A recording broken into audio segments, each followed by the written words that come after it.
મિત્રો, પીએમ કિસાન official YouTube ચેનલની અંદર આપ સર્વ મિત્રોનું સ્વાગત છે। તો મિત્રો, આજના વિડીયોની અંદર આપણે વાત કરીશું પીએમ કિસાન ખેડૂતો છે જે એમના જોડે પાકું મકાન નથી, એમને આ યોજનાનો લાભ મળશે।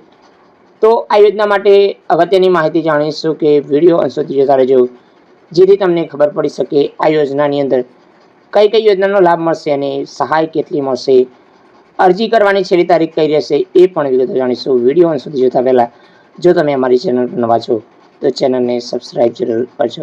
તો ચાલો મિત્રો, આજનો વિડીયો શરૂ કરીએ। તો મિત્રો, વિડીયોની અંદર આપણે વાત કરીશું આદિજાતિ વિકાસ વિભાગ દ્વારા અગત્યની યોજના શરૂ કરવામાં આવી છે। ઓનલાઈન ફોર્મ શરૂ થયા છે।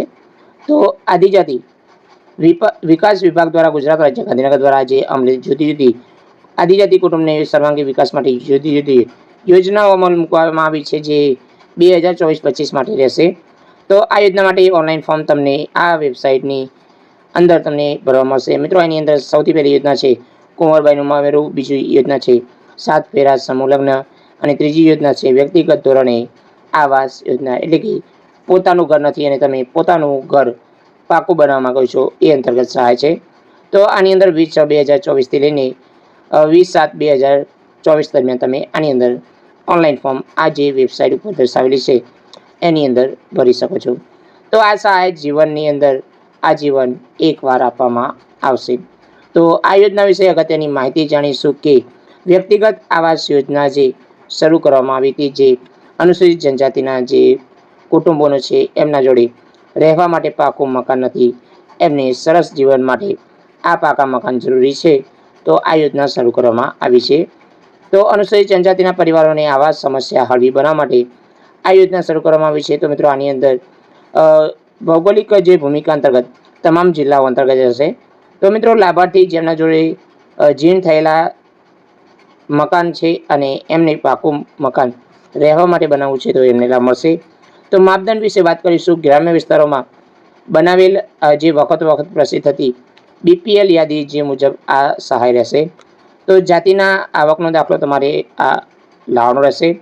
તો મકાન બાંધકામની રજા ચિઠ્ઠી 7/8 નકલ જો ખેતર હોય તો, અને મિત્રો જો પ્લોટ તમારી જોડે હોય તો એની આકારણી લાવવાની હોય છે।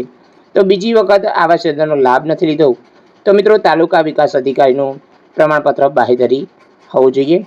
રેશન કાર્ડની નકલ, આધાર કાર્ડની નકલ, બેંક પાસબુકની નકલ। તો મિત્રો, વધુમાં જાણીશું કે જમીન માલિક હોય તો વ્યક્તિ ઘર બનાવવા માટે પોતાની માલિકીનો પ્લોટ હોવો જોઈએ। તો મિત્રો, આની અંદર રેશન કાર્ડ બીપીએલ છે એમને બે રીતે સહાય મળશે। જેમનો સ્કોર 0 થી 20ની અંદર આવતો હોય તો તમને જે સહાય છે એ ઇન્દિરા આવાસ યોજના અંતર્ગત મળશે, અને મિત્રો 0 થી 20ની અંદર નથી આવતો એમને આ યોજનાની અંદર આવરી લેવામાં આવશે। તો મિત્રો, રાજ્ય સરકાર દ્વારા મકાન બાંધવા માટે 1,20,000ની સહાય આપવામાં આવશે। તો મિત્રો, આ સહાય તમને ડાયરેક્ટ બેંકની અંદર મળશે, અને મિત્રો 25/6/2018નો જે નવો ઠરાવ છે એ અંતર્ગત તમને 1,20,000ની સહાય મળશે। મિત્રો, જે પહેલાં 70,000ની હતી હવે વધારીને 1,20,000ની સહાય મળશે। તો મિત્રો, આ સહાય મેળવવા માટે તમને ઓફિશિયલ વેબસાઇટ ઉપર તમારે અરજી કરવાની છે 20/7/2024 સુધી। જય હિન્દ, જય જવાન, જય કિસાન।